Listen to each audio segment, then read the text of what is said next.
En todas las visitas que realizo a nuestros centros escolares, me hablan muy bien del CEP Marbella Coín. Me cuentan que gracias a su labor pueden mejorar en su trabajo y que son unos profesionales como la copa de un pino. Por esta razón, hoy le vamos a dedicar este programa en agradecimiento a todo lo que están haciendo por nuestros alumnos. El CEP Marbella Coín es una institución perteneciente a la Consejería de Educación de la Junta de Andalucía, que tiene como misión la formación permanente de todo el profesorado de ámbito no universitario. Su objetivo principal es contribuir a la mejora de los resultados educativos del alumnado por medio de la mejora de las competencias docentes del profesorado. Para hablar del CEP tenemos hoy con nosotros a Rosa María Arcos, su directora. Rosa María, bienvenida, muchas gracias por estar aquí. Encantada de estar aquí.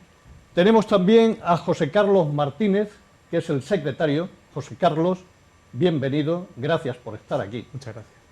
Y tenemos de nuevo con nosotros a nuestro compañero Manuel Mellado, que es asesor voluntario del CEP. Manolo, bienvenido y gracias de nuevo por estar aquí con nosotros. Muy buenas, aquí estamos.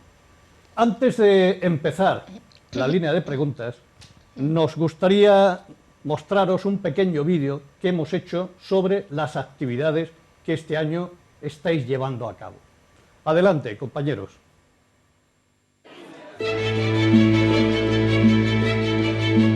Mucha gente envidia las vacaciones de los maestros, pero no suelen pararse a pensar en el tiempo que nuestros maestros dedican, fuera de su jornada laboral, a corregir trabajos y exámenes, a buscar la mejor forma de ayudar a cada uno de sus alumnos y a formarse en los nuevos planteamientos pedagógicos.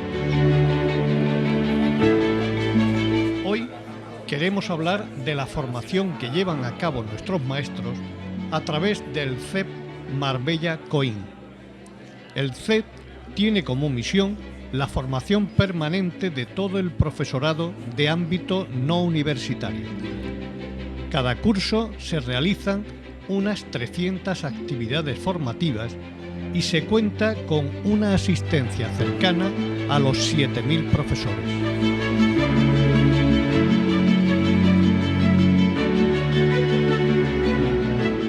De todas las actividades que se llevan a cabo, hemos seleccionado las más significativas de este año. Empezamos con el curso que impartieron Carmen Pellicer y Francisco Ferrer. Carmen Pellicer, experta en gestión e innovación educativa, es una de las autoras, junto a José Antonio Marina, del libro blanco sobre el pacto educativo que se presentó al ministro de Educación a fin de conseguir un pacto nacional por la educación. El curso que ha impartido en el CEP trataba sobre pedagogías ágiles, nuevas metodologías que parten de la autonomía del alumnado y exige de los equipos directivos organizaciones y funcionamientos dinámicos y herramientas que integren y hagan eficaces las intervenciones del profesorado. Asimismo, ha hecho un análisis de los modelos de liderazgo. Las escuelas son unas entidades un poco especiales que no acaban de encajar en ninguna teoría empresarial al uso. Yo siempre digo que son una mezcla entre empresas y ONGs. Es decir, queremos que seamos todos geniales por buenos fines y que seamos tan eficaces como en la Coca-Cola. Luego en Haciendo estaremos justo el punto que se está desarrollando para que de un golpe de vista sepáis en qué punto nos encontramos y las que vayamos terminando las pondremos aquí. Un oído, pues mira, ¿por qué? Para ser capaz de escuchar a todo el mundo y sacar el punto que decía el compañero. Genial. Tener lugar del otro, de la empatía. Muy bien. Tener en cuenta escuchar a todos, ¿no? Con la puerta abierta, con corazón, con fortaleza, con distintos puntos de vista. ¿Qué es lo que hace que generemos apegos fuertes afectivos a objetos? ¿Y cuáles son las claves que hacen que se genere ese apego afectivo? Entonces, todo el tema de la empatía, de la gestión, la inteligencia emocional, la gestión de las emociones en el libro.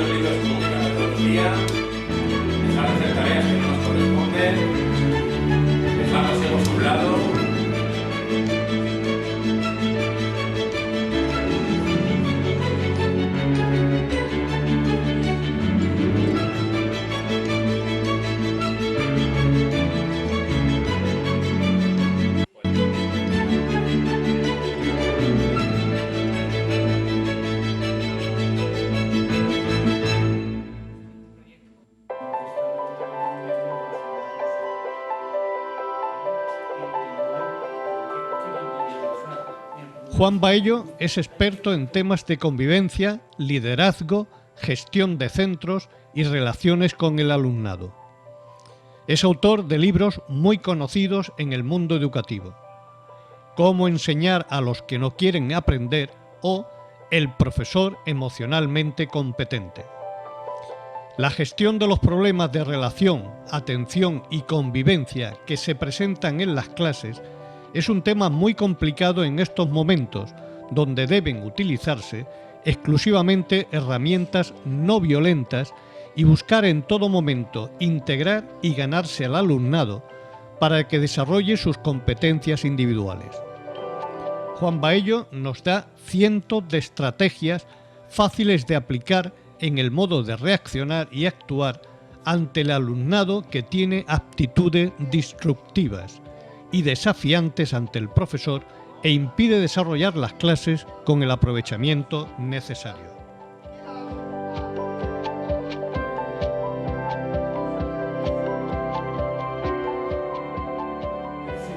En cualquier situación, y un aula es un ejemplo, hay 5 tipos de procesos, inevitablemente. Hay procesos cognitivos, trasvase de conocimiento.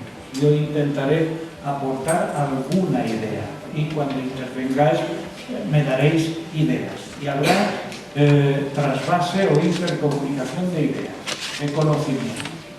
Es la parte cognitiva y eso habrá. Pero una clase no se puede limitar solamente a trasvasar conocimientos de química, de inglés o de tecnología. Cuando consigues ese perdón, cuando consigues dejar en el pasado lo que sucedió, aunque sea tremendo, en ese momento es porque te has dado una segunda oportunidad. Roberto Aguado, psicólogo clínico muy reconocido en el ámbito científico, se ha implicado últimamente en el desarrollo de metodologías preventivas basadas en la educación emocional.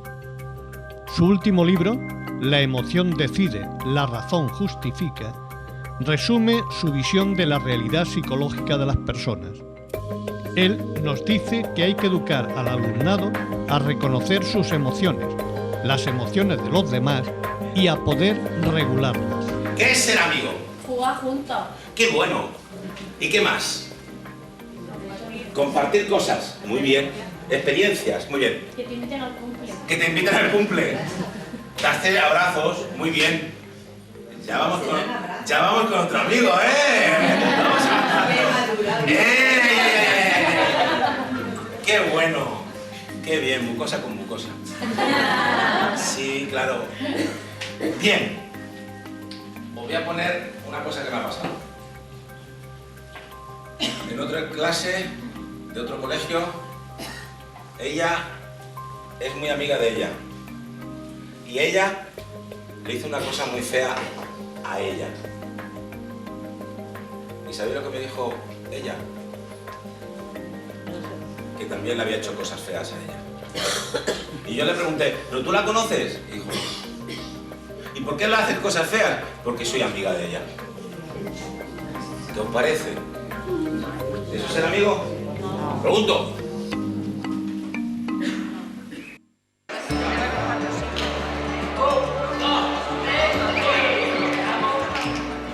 La inteligencia emocional se ha puesto de moda. Para la toma de decisiones acertadas es fundamental regularse emocionalmente y para lograr esto, la meditación y el mindfulness son herramientas fundamentales. Había que formar primero al profesorado y que éste trasladara sus experiencias al aula sin que eso supusiera un tiempo excesivo y había que valorar la importancia real que esa influencia podía tener en sus vidas.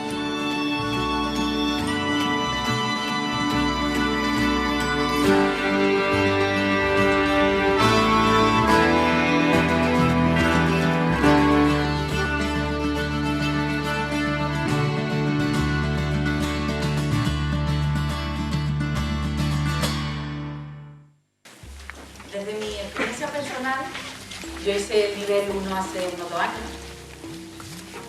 Se notan efectos muy a corto plazo. en pocas sesiones ya notáis cambios. En mi experiencia, yo empecé a notar que notaba mucho mejor la emoción en pocas sesiones, que respiraba mejor, que había cosas de la vida cotidiana que se me pasaban muy desapercibidas y que de repente me di cuenta de que existían. Y existían y estaban ahí. Incluso me enseñaron a respirar con nuestras famosas respiraciones, que las conozca, la 4-4, la 4-4-8, nuestra famosa respiración de aterrizaje. Llego al colegio cada mañana con unas ojeras de oso panda. ¿Y pasa algo? No pasa nada. ¿Y pasa algo? No pasa nada.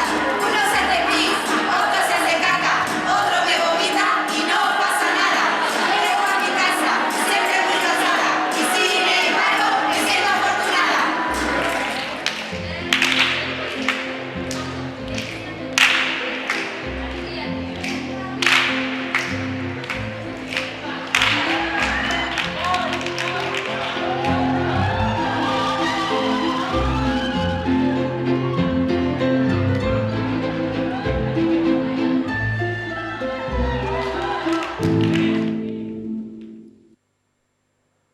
Bueno, ya habéis visto el vídeo de esta pequeña recopilación que hemos hecho. Sabemos que tenéis infinidad de otras actividades, pero esto es lo que hemos podido conseguir. Espero que os haya gustado y vamos a entrar, si os parece, ya en faena. Vamos a ir directamente a las preguntas para conocer mucho mejor qué es el CEP y cómo funciona el CEP. Voy a empezar con la directora, Rosa María, pero que en cualquier momento, si hay una reflexión y queréis intervenir, podéis hacerlo con absoluta libertad. Rosa María, la acción del CEP dice que afecta a todo el profesorado no universitario, pero ¿quiénes recaen bajo esta calificación? ¿Qué tipos de centros hay bajo esta denominación de no universitarios? Pues son todos los centros sostenidos con fondos públicos, es decir, hablamos de colegios de infantil, primaria, instituto de secundaria, de bachillerato, por supuesto la FP, también tenemos escuelas de idiomas, conservatorios, escuelas de adultos, no sé si me dejó por ahí algo, los EOE, las escuelas de música. Las escuelas de música, exactamente. Todo eso entra bajo los la concertados también estarían, puesto también, que están ¿no? sostenidos por fondos públicos, entonces, como ves, es un abanico bastante amplio. Ya veo que es un abanico bastante amplio. Sí. Y además, ¿en qué área presta sus servicios el CEP Marbella Coín? ¿Qué área es geográfica en la que...? La geográfica pues es muy amplia porque va desde lo que es Benalmádena, si empezamos por la costa, desde Benalmádena hasta Sabenillas, Manilva, y por el interior toda parte del Guadalhorce, Coín, Alaurín, Monda, Guaro, o sea que es muy amplio. ¿Eso puede suponer cuántos profesores, más o menos, puede suponer que están? Pues alrededor de unos 4.000. 5.000, ¿no? 5.000 profesores. ¿Y centros? Sí. Y centros son 168. Ajá. ¿Y vuestra plantilla? ¿De qué personal se compone? Pues estamos 13 asesores y asesoras y del PAS hay 4 personas este año. Ajá. Rosa María, ¿cómo se deciden las actividades? ¿Eso lo decidís vosotros? ¿Lo decide la Junta? ¿Quién decide esto? Bueno, es un proceso complejo, quiere decir que influyen muchas variables. Por un lado, la formación, se me gustaría decir que no es un conjunto de actividades sin sentido, que de repente a un centro se le ocurre vamos a trabajar mindfulness, no, sino que todo esto tiene un trabajo detrás. Normalmente nos apoyamos en los procesos de autoevaluación y mejora de los centros, de manera que ellos hacen una reflexión, hacen un diagnóstico, ven cuáles son sus necesidades, cuáles son sus prioridades y en función de esas necesidades nosotros pues diseñamos junto con ellos cuál podría ser un posible plan de formación para dar respuesta a esas necesidades que ellos sienten. Por otro lado, también trabajamos a nivel de ámbito, determinamos, pues, por ejemplo, en el ámbito científico, qué necesidades vemos que hay entre el colectivo, entre el profesorado, y los asesores y las asesoras diseñan también un plan de formación. Y por otro lado, bueno, existen las líneas estratégicas de la consejería, que son sobre las que trabajamos. También desde la consejería cada año determina cuáles son las líneas estratégicas sobre las que más vamos a profundizar. Y sobre esas líneas estratégicas también diseñamos actividades. Entonces, vamos, es un compendio de cosas que hay que un poco Todo eso Sí, mezclado, da origen mezclarlo a la- para poder diseñar nuestro proyecto de formación, pero principalmente nos basamos en las necesidades de los centros educativos, porque como tú me has dicho, nuestro fin último es obtener los mejores resultados académicos y buscar el éxito educativo de todo nuestro alumnado. Entonces va enfocado siempre con ese fin, ese es nuestro fin último. Ajá. Todos los profesores que hemos visto en estas actividades van de forma voluntaria o hay alguna obligatoriedad de estar en esos cursos.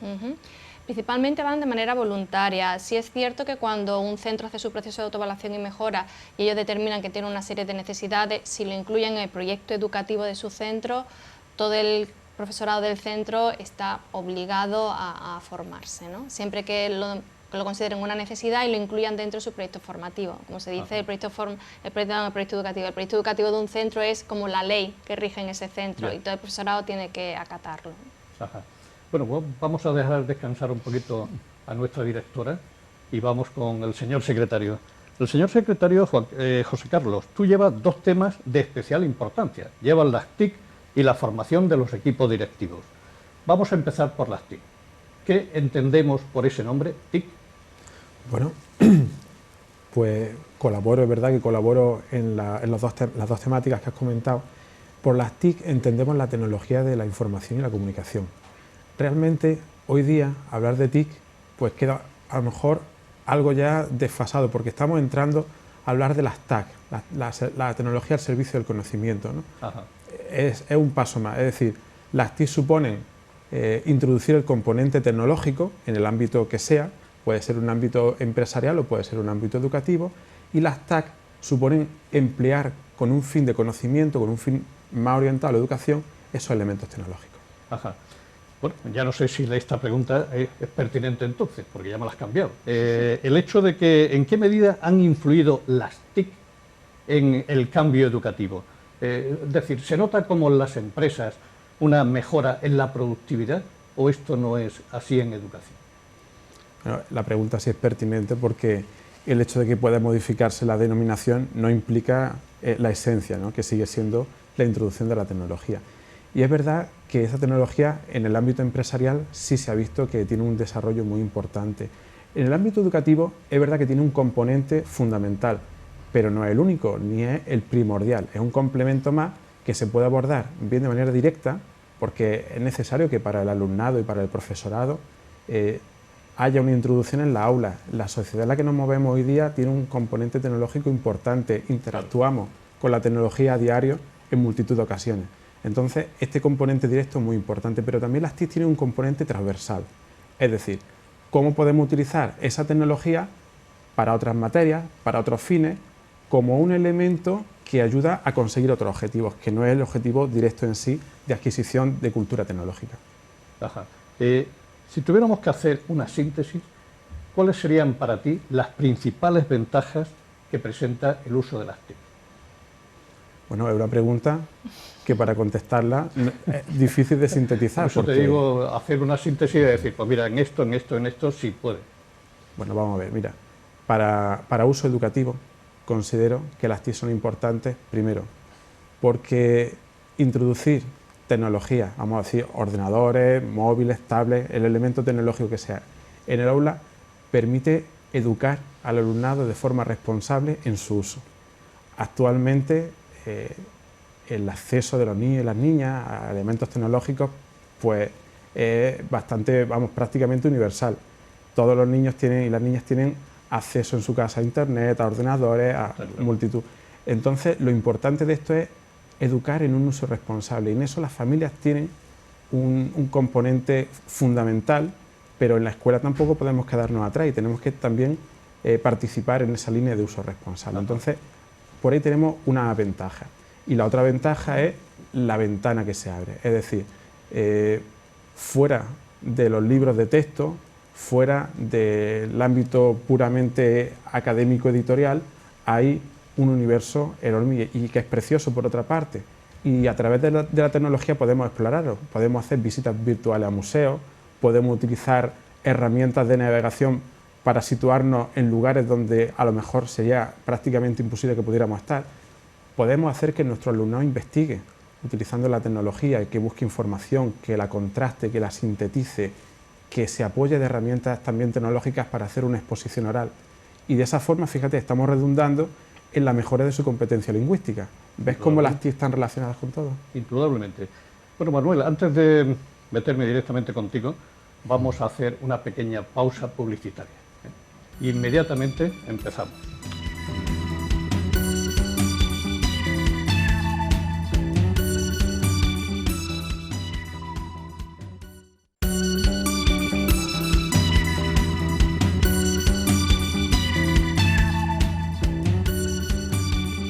Manuel, ya estamos de nuevo contigo. ¿Qué problemas tenéis para conseguir los objetivos que os proponéis en el CEP? Pues los problemas principales vienen derivados del momento actual, ¿no? Hay quien dice que no vivimos una época de cambio, sino un cambio de época. Ajá.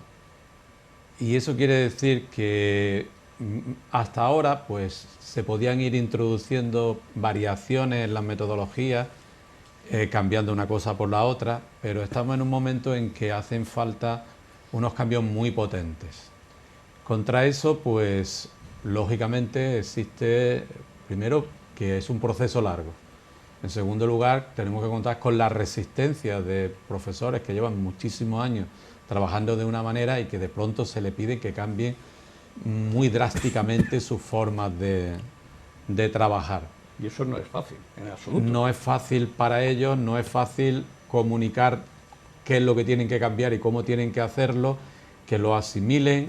No es fácil ni siquiera porque tenemos problemas tan curiosos como que cuando un profesor cambia, los que protestan son los padres, porque quieren que le enseñen como le enseñaron a ellos.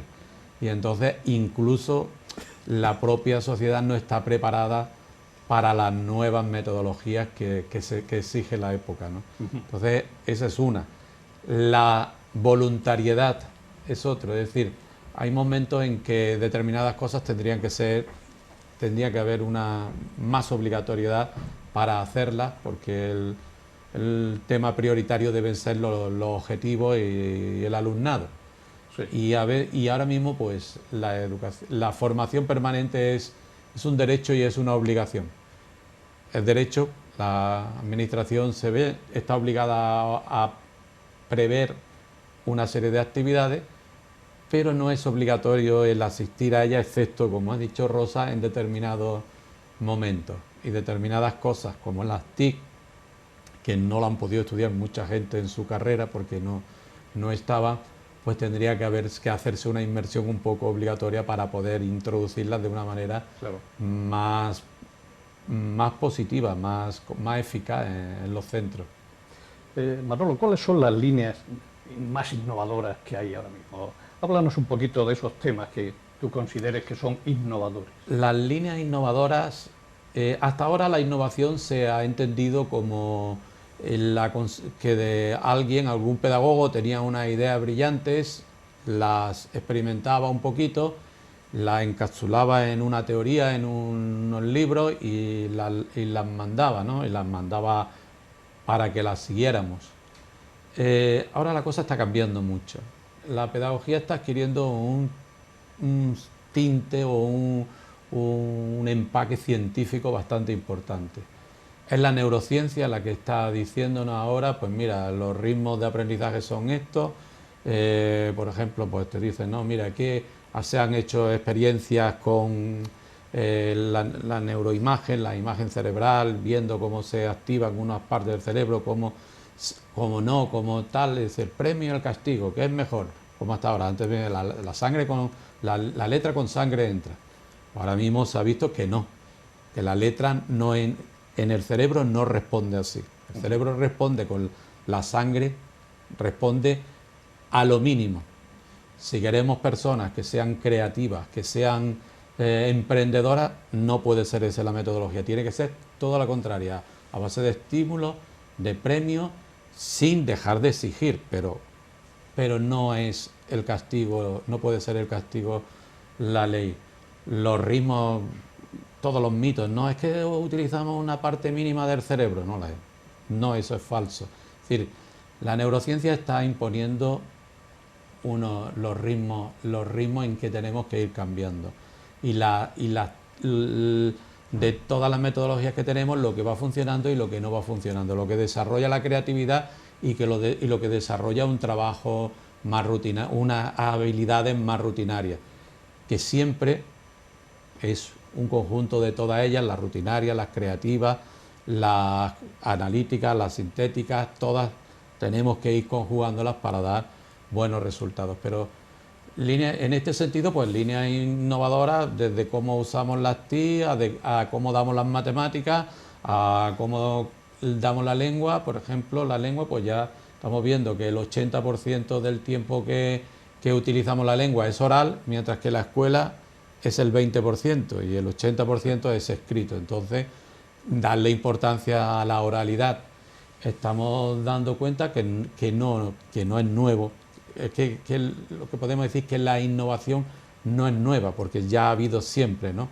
Que los aprendizajes tienen que ser significativos, que el aprendizaje tiene que ser competencial. Es decir, que no es aprender una cosa para responder en el examen, sino es aprender una cosa para después, en un contexto, cuando el alumno, el niño, la niña, se encuentre con un problema, sepa aplicar ese conocimiento que aprendió en la escuela para resolver problemas de la vida real.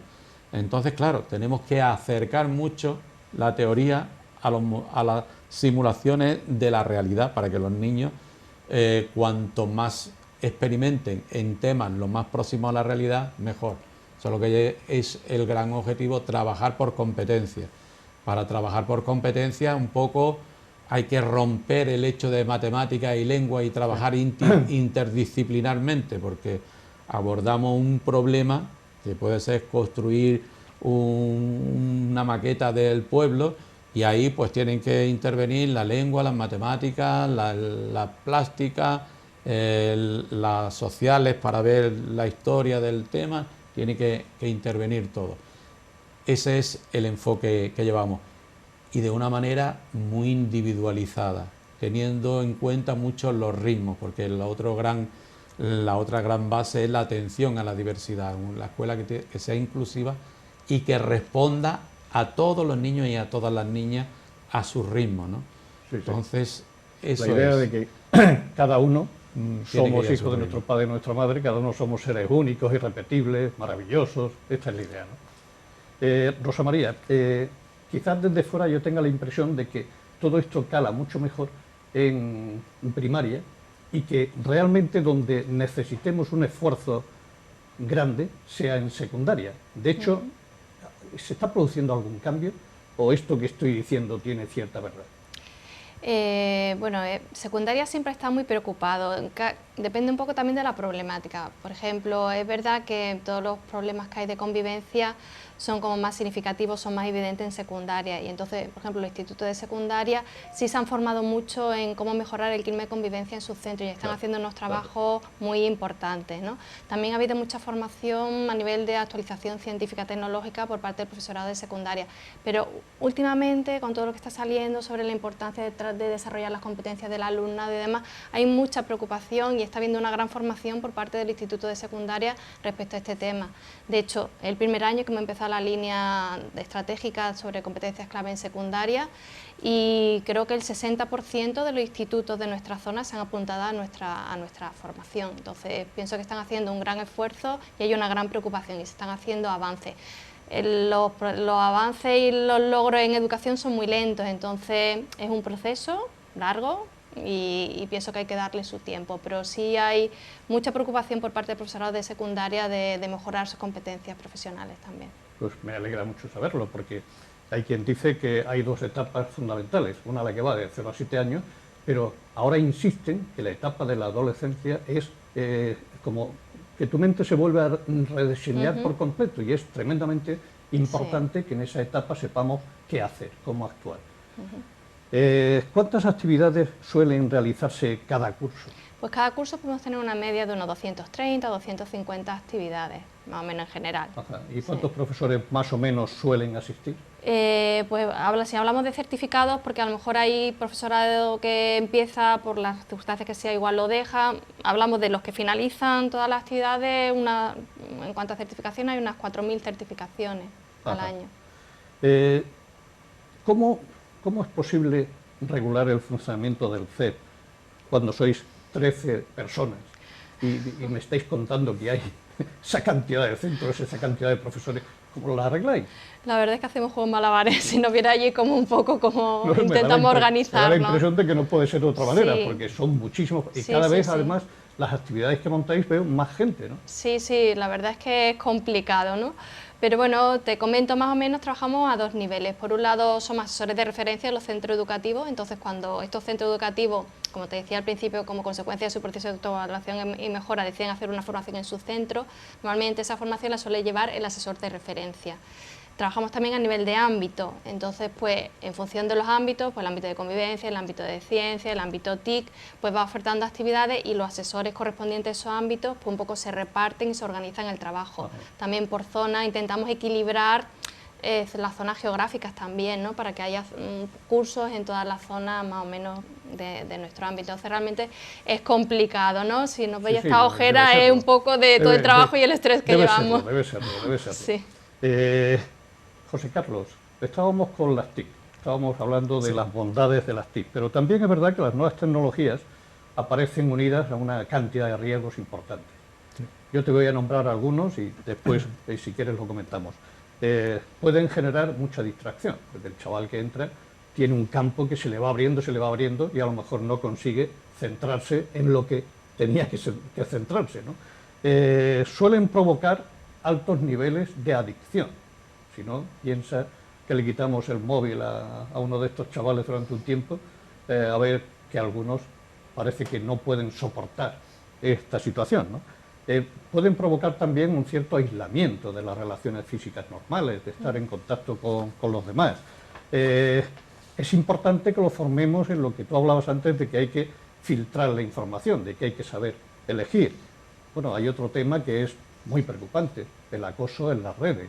Eso es también algo que viene unido a estas nuevas tecnologías. La falta de privacidad, es que de pronto saben mucho de nosotros por toda la información que sin querer nosotros hemos puesto ahí y que pueden utilizarse de alguna manera. ¿Preparamos a nuestros alumnos para evitar estos riesgos? Pues muy buena pregunta. Y es verdad que los riesgos son numerosos, pero pasa como con otros muchos avances. El balance riesgo-beneficio es muy positivo hacia el beneficio. Ya. Entonces, hay que también mirar la parte positiva de todo el beneficio que lleva la tecnología. Sin embargo, es indudable que hay un riesgo. Nadie hoy día cogería un coche sin haberse preparado antes, asistir a sus clases, obtener el permiso de conducción y demás, porque para hacer un uso responsable de un coche, pues tienes que tener unas nociones teóricas, prácticas, de manejo, responsabilidad, etc. Y con la tecnología ocurre lo mismo. Como te comentaba antes, cada vez es más frecuente encontrar centros donde se va integrando la tecnología de forma natural. Pues igual no tanto como a nosotros nos gustaría, pero es verdad, como decía antes Rosa, que los cambios se van produciendo en la educación de manera lenta, pero lo importante es que sea de manera firme. En ese sentido sí que es verdad que se van haciendo avances y cada vez son los centros los que van realizando iniciativas, van proponiendo ideas que permiten que su alumnado maneje tecnología. El uso responsable es fundamental, la prevención, el enfocar un uso inteligente, un uso crítico de la tecnología para saber filtrar la información, para saber apartarse de las distracciones, eso es tarea de todos, es tarea de la escuela y también es tarea de las familias, es tarea de la sociedad y es lo que les espera. Es decir, estamos preparando a nuestros alumnos en la escuela para unas profesiones que aún no existen. No sabemos lo que estamos haciendo, es decir, sabemos que los preparamos lo mejor posible, pero no sabemos esas profesiones del futuro qué retos son los que van a plantear.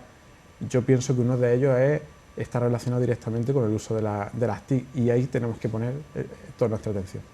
Yo pienso que la escuela es un reflejo de la sociedad en la que vivimos, entonces ellos están manifestando todo lo que hay en la sociedad, ellos nos aprenden a nosotros, en función de cómo nosotros nos actuamos, ellos actúan, entonces es labor de todos, como dice José.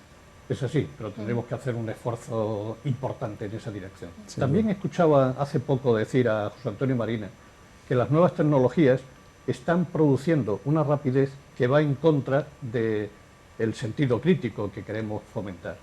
Él decía que ahora solo hay intercambio de eslogan, de consigna o de insultos y que se pierde la capacidad para argumentar. Es decir, hoy casi que cuando pones un texto un poquito largo, la gente ya se pierde. Y solo le tienes que dar al me gusta, pero no tienes que explicar por qué me gusta o por qué no me gusta. Entonces, ¿qué te parece? ¿Esto es así? ¿Vamos en esa dirección? Porque si vamos en esa dirección, vamos en contra de lo que decía Manolo de la nueva escuela tiene que generar sentido crítico, tiene que... Es una pregunta abierta a todos vosotros. Sí. Hombre, habla sobre todo de las redes sociales, y es verdad que la tendencia en las redes sociales, pues como Twitter, que trabaja microblogging y por tanto se lanzan esos titulares, eslogan, frases rápidas, sobre todo por la limitación de caracteres de cada mensaje. Hay otras redes sociales, Facebook es muy masiva también, y sí que se produce en parte este fenómeno del que habla, pero también personalmente, que tengo perfiles en ambas redes, intercambio opiniones, intercambio ideas, conozco en el ámbito profesional a nuevos docentes con los que me puedo relacionar porque están a cientos o a miles de kilómetros a veces, intercambiar opiniones sobre educación, enriquecernos mutuamente con nuestras aportaciones. Es verdad que si vas rápido, pues te salta lo más importante, pero si te detienes un poco y te paras a ir leyendo y saboreando, le sacas muchos matices y descubres la riqueza que nos proporcionan estas redes sociales. Y bueno, yo creo que la escuela misma tiene que combatir, que es donde se tiene que trabajar eso, ¿no? Tenemos como un concepto que le llamamos los PLE, los entornos personales de aprendizaje, es decir, la escuela tiene que acostumbrar a los chavales a elegir, seleccionar a quién sigue, que sea y qué características tienen que tener las personas o los canales que uno está siguiendo, para qué les van a servir y para no.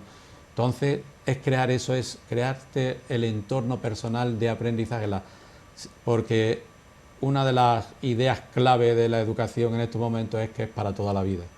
La educación no es un periodo de la vida, es para toda la vida. Tú te quedas sin educarte 5 años y estás perdido, y de hecho la mayoría de adultos estamos perdidos en este mundo, por ejemplo, ¿no? Entonces, esa idea del entorno personal de aprendizaje se tiene que trabajar en la escuela. Los chavales pueden divertirse con sus relaciones sociales, sus redes, pero tienen que tener al mismo tiempo nutrirse, pues tienen de sus hobbies, y muchos de ellos lo hacen.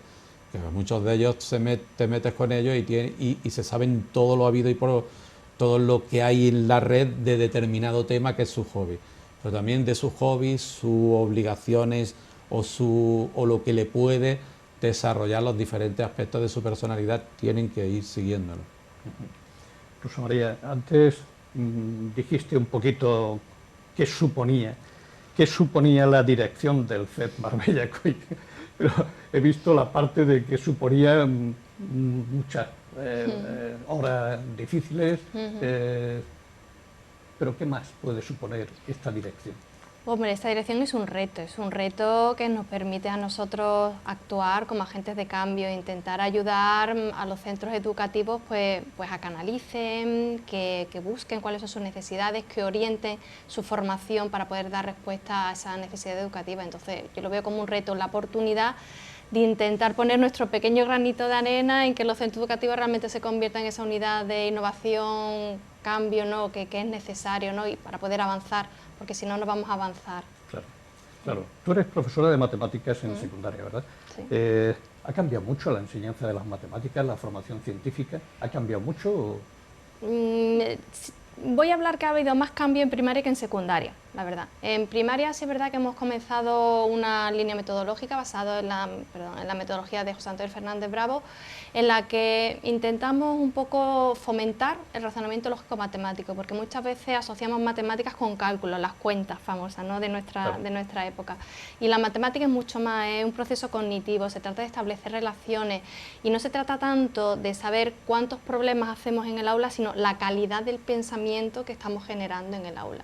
Entonces trabajamos mucho en esa línea porque sabemos que cuando las alumnas son muy pequeños no son capaces de abstraer los conceptos matemáticos. Entonces introducimos los materiales manipulativos en el aula para que puedan comprender, y una vez que ya comprenden ese concepto, tú ya puedes enunciar, ya puedes conseguir que memoricen y que apliquen, ¿no?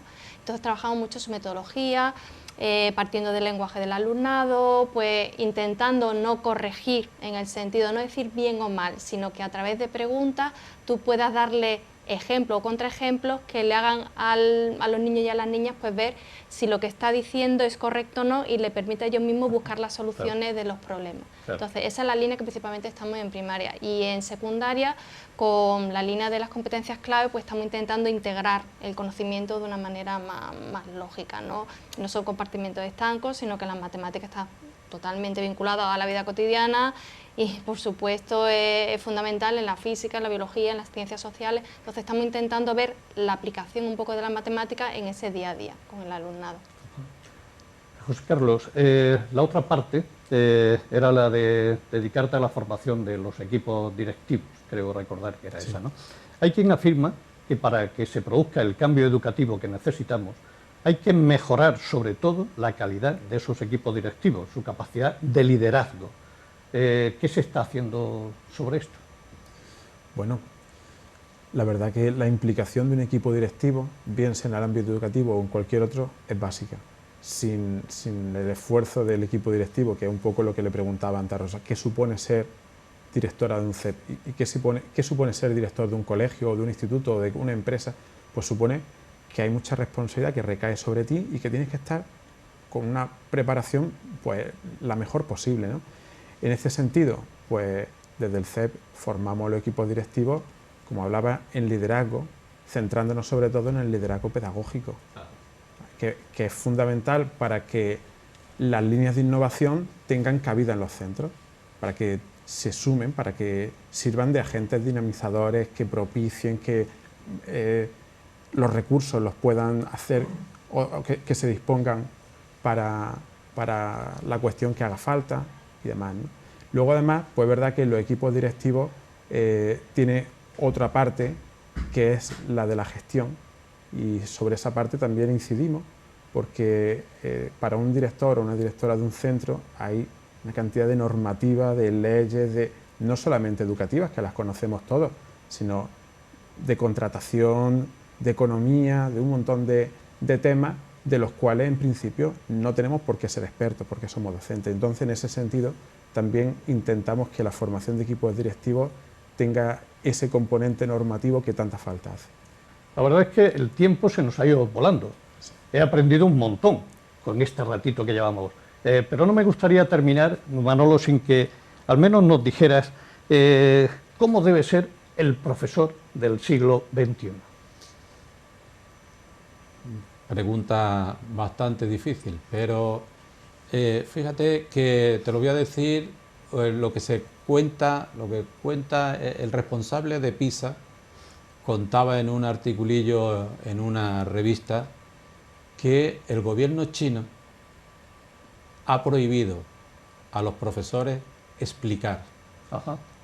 Es decir, lo que tiene que ser ahora es lo que llamamos un cambio de paradigma. Antes era el profesor explicaba y el alumno atendía. Ahora es el alumno investiga y el profesor acompaña la investigación del alumno. Exacto. Es decir, el alumno tiene que desarrollar autonomía, creatividad, emprendimiento, responsabilidad, y eso solo se consigue practicando, no escuchando. Es decir, las teorías recibidas no te cambian las neuronas, te lo cambian las prácticas que vas haciendo. Entonces sí, ese es el reto, de hacer que nuestros profesores hablen menos, expliquen menos, y que vayan dando cada vez más herramientas al alumnado para que por ellos mismos vayan elaborando los conocimientos, los vayan transformando esos conocimientos en sabiduría, en saber hacer, en saber estar, en saber resolver. El desarrollo, ahora la última teoría en boga de la inteligencia es la inteligencia ejecutiva. Desarrollar la capacidad de tomar la decisión adecuada en el momento adecuado, para lo cual pues tienes que conjugar en ese momento que tienes que tomar la decisión conocimientos de múltiples cosas regular tus emociones y tener intuición, correr riesgos, y entonces eso es muy complejo. Y desarrollar eso requiere una nueva educación, porque los chavales, como ha dicho José Carlos antes, los chavales no saben lo que se van a encontrar. Las profesiones que tenemos ahora no van a existir y ellos tendrán que inventar sus profesiones. Por tanto, hay que prepararlos para que hagan eso, para que inventen. Sí, pues nada, lo dicho, vamos a tener que vernos en algún otro momento para seguir hablando de educación. Muchísimas gracias por vuestra presencia aquí y a ustedes los esperamos la próxima semana.